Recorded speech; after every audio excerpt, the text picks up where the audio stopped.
राति प्राय 11टा बाजिथिला। काका तांको मोबाइल फोन चालू करी कहिले, सुमित्रा आज आमे टेरास रे सोईबा भल हेबो कारण विद्युत नाही एवं बहुत गरम। मु राजी होई गली। से बिछना आनी टेरास उपरकू आसिले एवं मु मशारी आनिली। टेरास रे मध्य बहुत गरम थिला एवं मु झाड़े भिजी जाइथिली। तापरे काका मते चाही कहिले, सुमित्रा एक हालुका नाइटी पिंध, तुमे एथिरे सोई परिबो नाही। तांको परामर्श पालन करी मु तळकू जाई एक जाली नाइटी पिंधी फेरी आसिली। मु टेरासकू फेरिबा परे काका मते चाही रहिले। काका कहिले, सुमित्रा आज तुमको देखिबा परे मु जानि पारु नाही जे मो हृदय रे कोन चलिछि। सुमित्रा तुमे किछि अनुभव करुनाहं कि? मु कहिली, काका तुमे कौन कहिबाकू चाहुछ ताहा मु बुझी पारु नाही। मु जानी सुनी अज्ञतार अभिनय करुथिली। काका कहिले, जेतेबेले तुम खुड़ी एपरी नाइटी पिंधी मो सामनाकू आसंती मु निजको नियंत्रण करिपारे नाही एवं आजी जेतेबेले मु तुमको एपरी पोशाकरे देखिली मोर हृदय कष्ट हेउथिला। मु तांकर अस्वस्थिकू बुझी पारिली, तेणु मु प्रतिवाद कली नाही एवं तापरे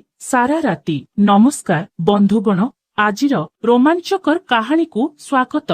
मोर नाम सुमित्रा एवं मु वर्तमान कॉलेज रे पढ़ुछि। जून मास थिला। मोर कॉलेज छुट्टी आरंभ होई जाइथिला एवं विवाह ऋतु मध्य चलीथिला। घरे विवाह थिला एवं मो परिवारर समस्तंकु जोग देबाकू पड़िला। समस्ते जीवाकू प्रस्तुत थिले, किंतु सबुठारु बड़ समस्या थिला किए घरे रहिबो एवं घरर जत्न नेब। आम सहर रे किछि समय धरी चोरी संख्या वृद्धि पाउछि। गत सप्ताहरे 2 किंबा 3टी घरे चोरी होइथिला, तेणु आम समस्तंक पई एकाठी जीवा संभव नथिला। एहा मो बापांको सबुठारु भल बंधुंक पुअर विवाह थिला, तेणु मो बापा मांको जोग देबाकू पड़िला। जदि मो बापा मा गले नाही तेबे सेमानंक बंधु माने विरक्त हेबे। तेणु आमे समस्ते निष्पत्ति नेलु जे मु घरे रहिबी। मु मध्य एहा ठीक भाबुछि कारण मु अधिक शब्द पसंद करे नाही एवं घरे एका रहिबार निजस्व आकर्षण अछि। मु बहुत भाबुथिली। तापरे पापा कहिले, किंतु आमे सुमित्रा को किपरि एका छाड़ी पारिबु? जदि चोर आसे तेबे एही गरीब झियोटी कोन करिबो? पापा सबु किछि भाबिले एवं तापरे तांकर सबुठारु विश्वस्त एवं स्वतंत्र व्यक्ति को डाकिले। राजीव, मोर तुम पई एक अनुरोध अछि। तुमर साली एवं मु 2 किंबा 3 दिन पई एक विवाह को जाउछु एवं सुमित्रा घरे एका रहिबो। झियोटी घरे एका रहिबा ठीक मने हेउ नाही, तेणु जदि तुमे आपत्ति कर नाही तेबे तुमे कौन मो घरे किछि दिन रही पारिबो। काका राजीव पापांको बहुत भल बंधु थिले। काका राजीव कहिले, कौन असुविधा अछि बंधु? सुमित्रा मो निज झियो परी तार जत्न नेबा मोर कर्तव्य। तुमे एवं तुमर साली शांति रे विवाह उपभोग करि परिबे। मु से पर्यंत सुमित्रार जत्न नेबी। राजीव अंकलंको कथा सुनी पापा एक निश्वास मारिले एवं मु मध्य बहुत खुशी हेली कारण मु पिला दिनरु राजीव अंकलंकु भल पाउथिली। से सबुबेले मोर प्रत्येक इच्छा पूरण करुथिले एवं मोर प्रत्येक कथा शुणुथिले। सेही रातिरे माँ एवं बापा विवाह पई सामग्री प्याकी सारी सकाळ ट्रेन रे चाली गले। मु सारा दिन घरे एका थिली, सिनेमा देखुथिली। तापरे मोर फोन आसिला। मु फोन उठाइली एवं गोटिए स्वर आसिला, हेलो मिस, आज रातिरे तुमे कौन खाइबाकू चाहिबो? मु जानिथिली एहा राजीव अंकल। मु समान स्वर रे उत्तर देली, जदि तुमे रात्रि भोजन विषय रे कहुछ दया करी किछि पनीर कधी आनो एवं तापरे तुमे जाहा देबो मु खुशी रे खाइबी। से आसीबा पूर्वरु मु रोटी एवं भात प्रस्तुत करि सारिथिली। से संध्या रे जेतेबेले अंकल घर को आसिले से तांको सहित किछि पनीर कधी आनिथिले। से सीधा ऑफिस रु आसीथिले, तेणु से बहुत क्लांत होई जाइथिले। से आसीबा मात्रे से मते कहिले, सुमित्रा तुमे खाद्य परिवेषण कर, मु मो हाथ गोड़ धोई फेरी आसीबी। अंकल पिला दिनरु आम घर को आसुथिले, तेणु तांको सहित मोर संपर्क बहुत खेलुआड़ थिला। से मते तांकर बंधु बोली मानी मो सहित सबु किछि बांटिले। मु तांको पई अतिथि रूम सफा कली। काका तांको ब्याग रूम रे रखी तांको हाथ गोड़ धोइबाकू गले। सेतेबेलकू मु डाइनिंग टेबुल रे खाद्य रखी सारिथिली। तापरे आमे एकाठी बसी खाइलु। खाइबा समय रे आमे बहुत कथा हेलु। काका मते कहिले, सुमित्रा तुमे पूर्व अपेक्षा आहुरी सुंदर होइगल। तुमको देखी मते मो कॉलेज दिनर कथा मने पड़ीगला। मोर गोटिए प्रेमिका थिला ଠିକ ତୁମ ପରି ସୁନ୍ଦର। କଲେଜର ସମସ୍ତ ପୁଅମାନେ ତା ପଛରେ ଥିଲେ, କିନ୍ତୁ ସେ କେବଳ ମୋ ପ୍ରତି ଧ୍ୟାନ ଦେଉଥିଲା। ତାଙ୍କ କଥା ଶୁଣି ମୁଁ ହସିବାକୁ ଲାଗିଲି ଏବଂ କହିଲି, କାକା, ତୁମେ ଏବେ ବି ବହୁତ ସୁନ୍ଦର। ତୁମର କଣ ଏବେ ବି ପ୍ରେମିକା ଅଛି? କାକା ହସି କହିଲେ, ମୁଁ ବିବାହ କରିବା ଦିନଠାରୁ ମୋ ସ୍ତ୍ରୀର କ୍ରୋଧ ମୋତେ ଅନ୍ୟ କାହାକୁ ଧ୍ୟାନ ଦେବାକୁ ସମୟ ଦେଇନାହିଁ। ତାଙ୍କ କଥା ଶୁଣି ମୁଁ ମଧ୍ୟ ହସିବାକୁ ଲାଗିଲି। ମୁଁ କାକାଙ୍କୁ ପଚାରିଲି, ତୁମେ କ୍ଷୀର ପିଇବ? କାକା ମୋତେ ଦେଖି କହିଲେ, ଯଦି ପିଇବ ତେବେ ଆଣ। ମୁଁ ରୋଷେଇ ଘରକୁ ଗଲି, ଗରମ କ୍ଷୀର ଆଣି ମାମାଙ୍କୁ ଦେଲି। ସେ କ୍ଷୀର ପିଇ କହିଲେ, ସୁମିତ୍ରା, କ୍ଷୀର କେତେ ମିଠା, ଏବଂ ମଜା କରିବାକୁ ଲାଗିଲେ। ମୁଁ ତାଙ୍କୁ କହିଲି, ତୁମେ ପ୍ରତିଦିନ ଘରେ କ୍ଷୀର ପିଇବା ଉଚିତ। କାକା ବୁଝିପାରିଲେ ଏବଂ ହସିଦେଲେ। ତାପରେ ସେ ତାଙ୍କ ଫୋନ ବ୍ୟବହାର କରିବା ଆରମ୍ଭ କଲେ ଏବଂ ମୁଁ କାମ କରିବାକୁ ରୋଷେଇ ଘରକୁ ଗଲି। ସମସ୍ତ କାମ ସାରି ଆମେ ରାତି 12 ପର୍ଯ୍ୟନ୍ତ ବିଭିନ୍ନ ବିଷୟରେ କଥାବାର୍ତ୍ତା କଲୁ। ତାଙ୍କ ସହିତ କଥାବାର୍ତ୍ତା ସମୟରେ ଆମେ ସମୟ ହରାଇ ବସିଲୁ ଏବଂ ସକାଳ 3 ବାଜିଗଲା। ତାପରେ ମୁଁ ମୋ ରୁମକୁ ଯାଇ ଶୋଇଗଲି ଏବଂ ମୋ କାକା ତାଙ୍କ ପାଖକୁ ଗଲେ।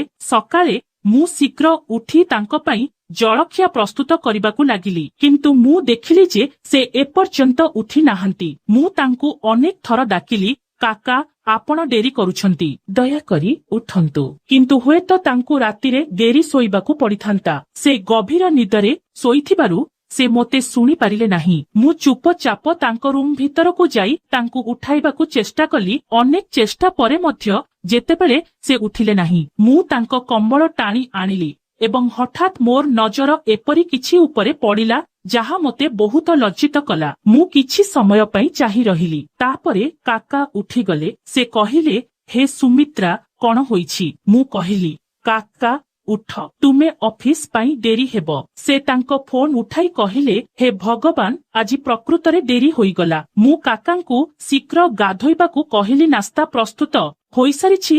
କାକା ଶୀଘ୍ର ବାଥରୁମ ଯାଇ ବାହାରକୁ ଆସିଲେ। ସେ ଶୀଘ୍ର ନାସ୍ତା ଖାଇଲେ ଏବଂ ମୁଁ ତାଙ୍କ ମଧ୍ୟାହ୍ନ ଭୋଜନ ପ୍ୟାକ୍ କଲି। ତାପରେ ମୁଁ ତାଙ୍କୁ ପଚାରିଲି ଯେ ସେ ସନ୍ଧ୍ୟା ପାଇଁ କଣ ରାନ୍ଧିବାକୁ ଚାହୁଁଛନ୍ତି। ସେ କହିଲେ, ଚିନ୍ତା ନ କରି ଆରାମ କର, ମୁଁ ଏକ ଭଲ ରେଷ୍ଟୁରାଣ୍ଟରୁ ଖାଦ୍ୟ ଆଣିବି। ତାପରେ କାକା ତାଙ୍କ ଅଫିସକୁ ଚାଲିଗଲେ ଏବଂ ମୁଁ ଘର ସଫା କରିବାକୁ ଲାଗିଲି। ଶୀଘ୍ର ସଫା କରିବା ପରେ ମୁଁ ମଧ୍ୟ ଗାଧୋଇବାକୁ ଗଲି।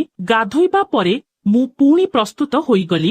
ନାସ୍ତା ଖାଇଲି ଏବଂ ତାପରେ କିଛି ସମୟ ପାଇଁ ବିଶ୍ରାମ ନେଲି। ଆଜି ଘରେ କେହି ନଥିଲେ, ତେଣୁ ସାରା ଘର ଶୂନ୍ୟ ଲାଗୁଥିଲା। ମୋର ଶରୀର ଭଲ ନଥିଲା। ମୁଁ କଣ କରିବି ଜାଣିପାରୁ ନଥିଲି। ଅପରାହ୍ନ 3ଟା ବାଜିଥିଲା, ତେଣୁ ମୁଁ କିଛି ସମୟ ପାଇଁ ପଢିବାକୁ ନିଷ୍ପତ୍ତି ନେଇଥିଲି। ମୁଁ 5ଟା ପର୍ଯ୍ୟନ୍ତ ପଢିଥିଲି ଏବଂ ତାପରେ ମୁଁ କେବେ ଶୋଇପଡ଼ିଲି ତାହା ମଧ୍ୟ ଜାଣିପାରିଲି ନାହିଁ। ଯେତେବେଳେ ମୁଁ ଗୋଟିଏ ଘଣ୍ଟା ପରେ ଉଠିଲି, ମୁଁ ଜାଣିପାରିଲି ଯେ ମୋ କାକାଙ୍କ ଆସିବାର ସମୟ ହୋଇଗଲାଣି। ମୁଁ ନିଦରୁ ଝାଳରେ ଭିଜି ଯାଇଥିଲି, ତେଣୁ ମୁଁ ଗାଧୋଇବାକୁ ନିଷ୍ପତ୍ତି ନେଇଥିଲି। ଗାଧୋଇବା ପରେ ମୁଁ ଏକ ସୁନ୍ଦର ଲାଲ ପୋଷାକ ପିନ୍ଧିଲି ଏବଂ କିଛି ମେକଅପ୍ କରିଥିଲି, କାରଣ ମୁଁ ସଜେଇ ହେବାକୁ ପସନ୍ଦ କରେ। ସେତେବେଳକୁ ମୋ କାକା ମଧ୍ୟ ଆସି ସାରିଥିଲେ। ସେ ମୋତେ ଡାକିଲେ, ତେଣୁ ମୁଁ ରୁମରୁ ବାହାରକୁ ଆସିଲି। ମୁଁ ବାହାରକୁ ଆସିବା ମାତ୍ରେ ସେ ମୋତେ ଚାହିଁ ରହି କହିଲେ, ବା ସୁମିତ୍ରା, ତୁମେ ଆଜି ଗୋଲାପ ପାଖୁଡା ପରି ଦେଖାଯାଉଛ। ତୁମକୁ ଦେଖି ମୋତେ ମୋ ଯୌବନର ମନେ ପଡ଼ିଗଲା। ସେ ମୋତେ ପ୍ରଶଂସା ଶୁଣି ବହୁତ ଭଲ ଲାଗିଲା, କିନ୍ତୁ ମୁଁ ଜାଣିଲି ଯେ କାକା ଆଜି ମୋତେ ଭିନ୍ନ ଭାବରେ ଦେଖୁଛନ୍ତି। ହଠାତ୍ ମୋର ଦୃଷ୍ଟି ସେହି ସ୍ଥାନକୁ ଫେରିଗଲା ଯାହା ମୋତେ ଲଜ୍ଜିତ କରିଥିଲା, କିନ୍ତୁ କାକା ଏହାକୁ ତାଙ୍କ ବ୍ୟାଗ ପଛରେ ଲୁଚାଇ ଦେଇଥିଲେ। ସେ ମୋତେ ଧ୍ୟାନର ସହିତ ଦେଖୁଥିଲେ, କିନ୍ତୁ ମୁଁ ବହୁତ ଭଲ ଅନୁଭବ କରୁଥିଲି। ତାଙ୍କ ପ୍ରଶଂସା ଶୁଣି ମୋ ଭିତରେ ନିଆଁ ଜଳି ଉଠିଲା ପରି ଲାଗୁଥିଲା, କିନ୍ତୁ ମୁଁ ଶାନ୍ତ ରହିଲି କାରଣ ସେ ମୋ କାକା ଥିଲେ। ତାପରେ ସେ ମୋତେ କହିଲେ, ସୁମିତ୍ରା, ମୁଁ ତୁମ ପାଇଁ ଏକ ପ୍ରସିଦ୍ଧ ରେଷ୍ଟୁରାଣ୍ଟରୁ ଖାଦ୍ୟ ଆଣିଛି, ତୁମେ ଏହାକୁ ପସନ୍ଦ କରିବ। ମୁଁ କହିଲି, ତୁମର ହାତ ଗୋଡ଼ ଧୋଇ ବିଶ୍ରାମ ନିଅ, ମୁଁ ଏହି ସମୟ ମଧ୍ୟରେ ତୁମକୁ ଖାଦ୍ୟ ପରିବେଷଣ କରିବି। ସେ ସୋଫାରେ ବସି ବିଶ୍ରାମ ନେଲେ। ଯେତେବେଳେ ମୁଁ ପରିବେଷଣ କରିବାକୁ ରୋଷେଇ ଘରକୁ ଗଲି, କାକା ଯେଉଁଠାରେ ବସିଥିଲେ ସେଠାରୁ ରୋଷେଇ ଘର ସ୍ପଷ୍ଟ ଭାବରେ ଦେଖାଯାଉଥିଲା। ମୁଁ ପଛକୁ ଚାହିଁ ରହିଲି ଏବଂ ତାଙ୍କ ଆଖି ମୋ ଉପରେ ସ୍ଥିର ହୋଇ ରହିଥିଲା। ମୁଁ ତାଙ୍କ ଦୃଷ୍ଟିକୁ ଭଲ ପାଉଥିଲି କାରଣ ସେ ପିଲାଦିନରୁ ମୋର ପ୍ରିୟ ଥିଲେ। ସେ ମୋ ସହିତ ବହୁତ ଖୋଲାଖୋଲି କଥା ହେଉଥିଲେ ଏବଂ ମୁଁ ତାଙ୍କ ସହିତ ସମୟ ବିତାଇବାକୁ ଭଲ ପାଉଥିଲି। ତେଣୁ ମୁଁ ତାଙ୍କୁ ଏପରି ଭାବରେ ଦେଖିବା ପସନ୍ଦ କରୁଥିଲି। ଯେତେବେଳେ ଲାଇଟ୍ ଲିଭିଗଲା ମୁଁ ଖାଦ୍ୟ ପରିବେଷଣ କରୁଥିଲି। ଏତେ ଗରମ ଥିଲା ଯେ ମୁଁ ଝାଳରେ ଭିଜି ଯାଇଥିଲି ଏବଂ କଳା ରଙ୍ଗ ଥିଲା। କାକା ତାଙ୍କ ଫୋନର ଟର୍ଚ୍ଚ ଲାଇଟ୍ ଚାଲୁ କରି ରୋଷେଇ ଘରକୁ ଆସିଲେ ଏବଂ ମୋତେ କହିଲେ, ସୁମିତ୍ରା ଆଜି ବହୁତ ଗରମ। ମୁଁ କହିଲି, ହଁ କାକା, ଆଉ ଏବେ ଲାଇଟ୍ ମଧ୍ୟ ଲିଭିଗଲାଣି। ମୋ ଘରେ ଇନଭର୍ଟର ନାହିଁ। କାକା ମୋତେ ଟର୍ଚ୍ଚ ଲାଇଟ୍ ଦେଖାଇଲେ ଏବଂ ମୁଁ ଏକ ମହମବତୀ ଜାଳି ରୋଷେଇ ଘରେ ରଖିଲି। ସେ କହିଲେ, ସୁମିତ୍ରା ତୁମେ ଝାଳରେ ବୁଡି ଯାଇଛ। ମୁଁ ତୁମକୁ ଟିକିଏ ସାହାଯ୍ୟ କରିପାରିବି କି? ମୁଁ ମଧ୍ୟ ଗରମରେ ବହୁତ ବିଚଳିତ ହୋଇଗଲି। ତେଣୁ ମୁଁ କହିଲି, ହଁ କାକା, କେବଳ ପ୍ଲେଟ୍ ବାହାର କରି ମୋତେ ଦିଅ। ଆମେ ଦୁହେଁ କଥାବାର୍ତ୍ତା କରୁଥିବା ସମୟରେ ଖାଦ୍ୟ ପରିବେଷଣ କଲୁ। ସେତେବେଳକୁ ଲାଇଟ୍ ପୁଣି ଜଳିଗଲା ଏବଂ କାକା ମୋତେ ଦେଖିଲେ। ମୋର ଝାଳ ଯୋଗୁଁ ମୁଁ ସ୍ପଷ୍ଟ ଭାବରେ ଦେଖାଯାଉଥିଲି। ମୁଁ ଜାଣିଶୁଣି ତାଙ୍କ ଆଡ଼କୁ ଟିକିଏ ବୁଲିଗଲି, ଯାହାଦ୍ୱାରା ସେ ମୋତେ ଅଧିକ ସହଜରେ ଦେଖିପାରିବେ। ଆମେ ଦୁହେଁ ଖାଇବାକୁ ବସିଲୁ। ତାପରେ ମୁଁ ଗାଧୋଇବାକୁ ଗଲି କାରଣ ମୁଁ ଝାଳରୁ ଗନ୍ଧ ବାହାର କରିବାକୁ ଲାଗିଲି। ଗାଧୋଇବା ପରେ ମୁଁ ସେହି କଳା ନାଇଟି ପିନ୍ଧି ବାହାରକୁ ଆସିଲି ଯାହା ମୋ କାକା ମୋ ଜନ୍ମଦିନରେ ମୋତେ ଉପହାର ଦେଇଥିଲେ। ଯେତେବେଳେ ମୁଁ ସେହି ଡ୍ରେସ୍ ପିନ୍ଧି ବାହାରକୁ ଆସିଲି, ମୋ କାକାଙ୍କ ଆଖି ବଡ଼ ହୋଇଗଲା। ସେ କହିଲେ, ସୁମିତ୍ରା, ଏହା ସେହି ଡ୍ରେସ୍ ଯାହା ମୁଁ ତୁମକୁ ତୁମ ଜନ୍ମଦିନରେ ଉପହାର ଦେଇଥିଲି। ତୁମେ ଏହି ଡ୍ରେସରେ ପ୍ରକୃତରେ ସୁନ୍ଦର ଦେଖାଯାଉଛ। ମୁଁ ଆଜି ତୁମଠାରୁ ମୋର ଆଖି ହଟାଇ ପାରୁନାହିଁ। ତାଙ୍କ ପ୍ରଶଂସା ଶୁଣି ମୁଁ ପୁଣି ଲାଲ ହୋଇଗଲି ଏବଂ ମୁଁ ରୋଷେଇ ଘରେ କାମ କରିବାକୁ ଲାଗିଲି। ମୁଁ କାମ ସାରି ବାହାରକୁ ଆସିବା ମାତ୍ରେ ମୋ କାକା ଚିତ୍କାର କଲେ, ସୁମିତ୍ରା ତୁମ କେଶରେ ଏକ ମକୋଡା ଘୁରି ବୁଲୁଛି। ମୁଁ ଜୋରରେ ଚିତ୍କାର କରି ତାଙ୍କୁ କୁଣ୍ଢେଇ ପକାଇଲି। ଏବେ ଯେହେତୁ ସେ ମୋତେ ପିଲାଦିନରୁ ଜାଣନ୍ତି, ସେ ଜାଣନ୍ତି ଯେ ମୁଁ ମାଇକଡିକୁ ଭୟ କରେ। ମୋର ନର୍ଭସ ଦେଖି ସେ ହସି କହିଲେ, ସୁମିତ୍ରା ମୁଁ କେବଳ ମଜା କରୁଥିଲି। ତୁମେ ପ୍ରକୃତରେ ଭୟଭୀତ। ମୁଁ କହିଲି, କାକା ତୁମେ ଜାଣ ମୁଁ ମାଇକଡିକୁ କେତେ ଭୟ କରେ, ତଥାପି ତୁମେ ମୋ ସହିତ ଏପରି ମଜା କାହିଁକି କଲ? ମୁଁ ତଥାପି ତାଙ୍କୁ କୁଣ୍ଢେଇ ପକାଉଥିଲି, କିନ୍ତୁ ମୋର ଚେତନା ଫେରିବା ମାତ୍ରେ ମୁଁ ତୁରନ୍ତ ତାଙ୍କଠାରୁ ଦୂରେଇ ଯାଇ ଲାଜରେ କହିଲି, କାକା ଝିଅ ଠିକ ଅଛି, ଆମେ ଦୁହେଁ ବନ୍ଧୁ, ତେଣୁ ଏତେ ଗ୍ରହଣୀୟ। ଯାହା ହେଉ ମୁଁ ତୁମକୁ ମୋର ସାନ ବୋହୂ ମାନିବି। ଏହା କହି ଚାଚା ହସିଲେ। ତାପରେ ସେ କହିଲେ, ସୁମିତ୍ରା ଆଜି ତୁମେ ମୋ ସହିତ ଏଠାରେ ଶୋଇପଡ଼ କାରଣ ତୁମେ ବହୁତ ଭୟଭୀତ ହେଉଛ। ମୁଁ କିଛି ସମୟ ପାଇଁ ଏହା ବିଷୟରେ ଭାବିବା ଆରମ୍ଭ କଲି। ତାପରେ ମୁଁ ଚୁପଚାପ ତାଙ୍କ ପାଖରେ ବସିଲି। ତାପରେ ପୁଣି ଥରେ ଆଲୋକ ଲିଭିଗଲା। ରାତି ପ୍ରାୟ 11ଟା ବାଜିଥିଲା। ଚାଚା ତାଙ୍କ ମୋବାଇଲର ଲାଇଟ୍ ଜାଳିଦେଲେ ଏବଂ କହିଲେ ଯେ ଆଜି ଆମେ ଟେରାସରେ ଶୋଇବା ଭଲ ହେବ।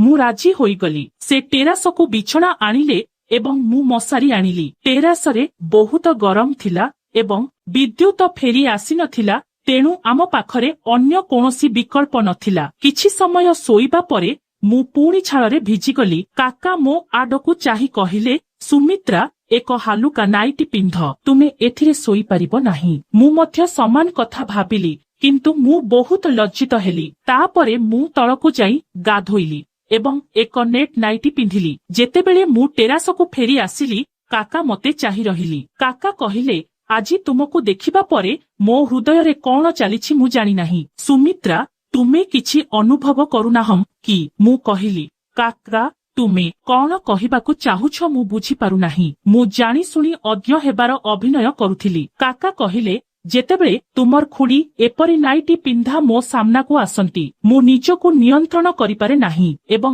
ଆଜି ଯେତେବେଳେ ମୁଁ ତୁମକୁ ଏପରି ପୋଷାକରେ ଦେଖିଛି, ମୋର ହୃଦୟ ଭିତରେ ଅସ୍ଥିର ହୋଇଯାଏ। ଏହା ଶୁଣି ମୁଁ ମୋର ଦୃଷ୍ଟି ତଳକୁ କରିଦେଲି। ତାପରେ ମୋ କାକା ମୋତେ ତାଙ୍କ ପାଖରେ ବସିବାକୁ ଇଙ୍ଗିତ କଲେ, ତେଣୁ ମୁଁ ବସିଲି। ସେ ପଚାରିଲେ, କଲେଜରେ ତୁମର ପ୍ରେମିକ ଅଛି କି? ମୁଁ ଉତ୍ତର ଦେଲି, ନା କାକା, ମୋର କେହି ନାହିଁ। ମୁଁ ମୋର ପାଠପଢାରେ ବହୁତ ବ୍ୟସ୍ତ। ଏସବୁ ପାଇଁ ମୋ ପାଖରେ ସମୟ ନାହିଁ। କାକା କହିଲେ, ସୁମିତ୍ରା ତୁମେ ସମସ୍ତେ ବଡ଼ ହୋଇଗଲଣି, ତଥାପି ତୁମର ପ୍ରେମିକ ନାହିଁ। ତୁମେ କେଉଁ ଶତାବ୍ଦୀରେ ରହୁଛ?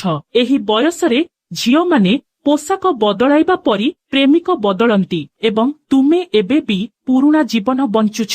ମୁଁ ଲାଜ ହୋଇ ଚୁପ୍ ହୋଇଗଲି। ତାପରେ ମୋ କାକା ମୋ ହାତ ଧରି ପଚାରିଲେ, ତୁମେ କେବେ କାହା ସହିତ ସମୟ ବିତାଇବାକୁ ଇଚ୍ଛା କରୁନାହଁ କି? ମୁଁ ଉତ୍ତର ଦେଲି, କାକା ମୁଁ ଏପର୍ଯ୍ୟନ୍ତ କାହାକୁ ପାଇନାହିଁ। ସେ କହିଲେ, ठीक अछि मते कुह तुमे मो विषय किपरि अनुभव करुछ। मु लाज होई कहिली तुमे एते सुंदर जदि मु तुम परि काहाकू पाइपारे तेबे एहा संपूर्ण हेब। एहा सुनी मो काकांक मुहरे एक दुष्ट हस खेलीगला। से मोते तांको कोळकू नेले। मोर हृदय भितरे भितरे स्पंदन करुथिला। मु निजकू नियंत्रण करिपारिली नाही। तथापि मु प्रतिरोध करिपारिली नाही। मु मो काकांक कोଳରେ सुरक्षित अनुभव कली। तापरे मो काका पचारिले सुमित्रा मु तुम सहित किछि समय बिताई पारिबी कि? भूल बुझ नाही से कहिले। मु केवल चाहुछि जे तुमे आजिकाली प्रत्येक झियो जेउ सुंदर यौवन मुहूर्त गुड़िक पई आग्रही। मु तांकू लज्जित होई कहिली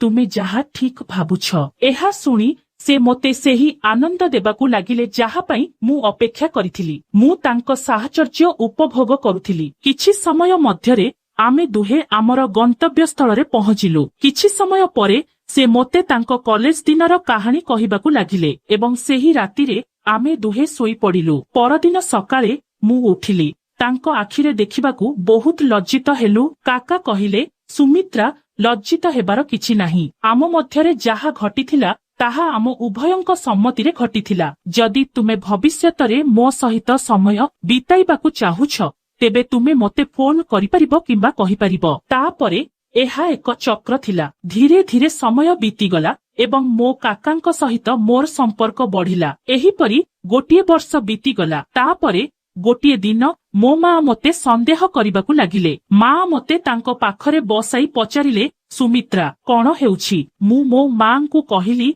सुमित्रा एमिति किछि नुहे। तुमे केवल भूल बुझामणा करुछ। मो एवं मो काकांक मध्यरे एपरि किछि नाही। माँ कहिले ठीक अछि सुमित्रा मु तुमको विश्वास करे किंतु जदि मु परे जानिबी तेबे एहा तुम पई भलो हेबो नाही। तुमे एबे बड़ होइगल। तुमे कॉलेज शेष करिबा पूर्वरु आमे तुमर विवाह करिदेबु। माँ मते विवाह करिबा विषय कथा हेउथिबा सुनी मु भयभीत होइगली। मु मो काकांकु फोन करी सबु किछि कहिली। से कहिले सुमित्रा तुमको चिंता करिबार आवश्यकता नाही। मु सबु किछि करिबी। परदिन मो काका घरकू आसिले एवं मो माँ सह कथाबार्ता करिबाकू लागिले। आमे कथाबार्ता करुथिबा समयरे से माँ को कहिले भाउज सुमित्रार विवाह पाई तुमर योजना कौन? से एबे बड़ होइगलाणी। मु भाबुछि आमे तांकू विवाह करिबा उचित। मु भाबुछि एपरि एक पुओ अछि जी सुमित्रा पाई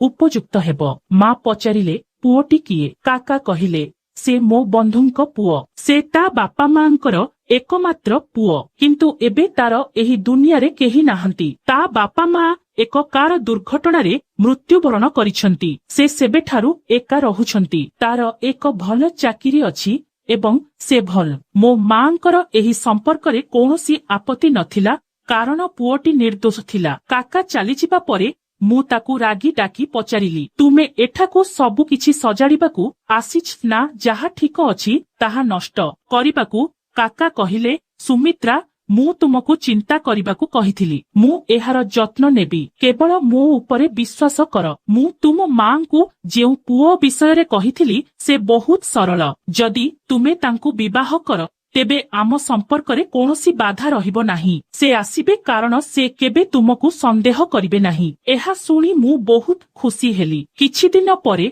मु विवाह कली। मो स्वामी अमन बहुत निर्दोष थिले एवं मोर प्रत्येक खुशीर जत्न नेउथिले। मोर तांको विरुद्धरे कोनोसी अभियोग नथिला। समय धीरे धीरे बीतीगला एवं आमे गोटिए वर्ष विवाह करिथिलु किंतु मो काकांक सह मोर संपर्क अक्षुण्ण रहिला। सबु किछि आमर योजना अनुसारे चलिथिला किंतु केतेबेले मोते लागुथिला जे हुए तो मु जहा करूछि ताहा बहुत भूल कारण एबे मु विवाहित एवं मु मो स्वामी को ठकुछि। किंतु मु मो काकांक सह समय बिताइबाकू चाहुथिली। मु मो स्वामी को भल पाउ नथिली बोली नुहे। अमन मते बहुत भल पाउथिले किंतु मु मो काकांक सहित समय बिताइबाकू मध्य उपभोग करुथिली। समय बीतीगला एवं आमर विवाह 3 वर्ष हेला। एबे मो स्वामींक ठारू मोर गोटिए पुओ जन्म हेला। तापरे मु भाबिली हुए तो मु केवल मो स्वामी एवं पुओ उपरे ध्यान देबा उचित। मोते मो काकांक सहित समस्त संपर्क शेष करिबाकू पड़िबो कारण जदि मो स्वामी आमर अवैध संपर्क जानि पारंती तेबे से एहाकू सह्य करि परिबे नाही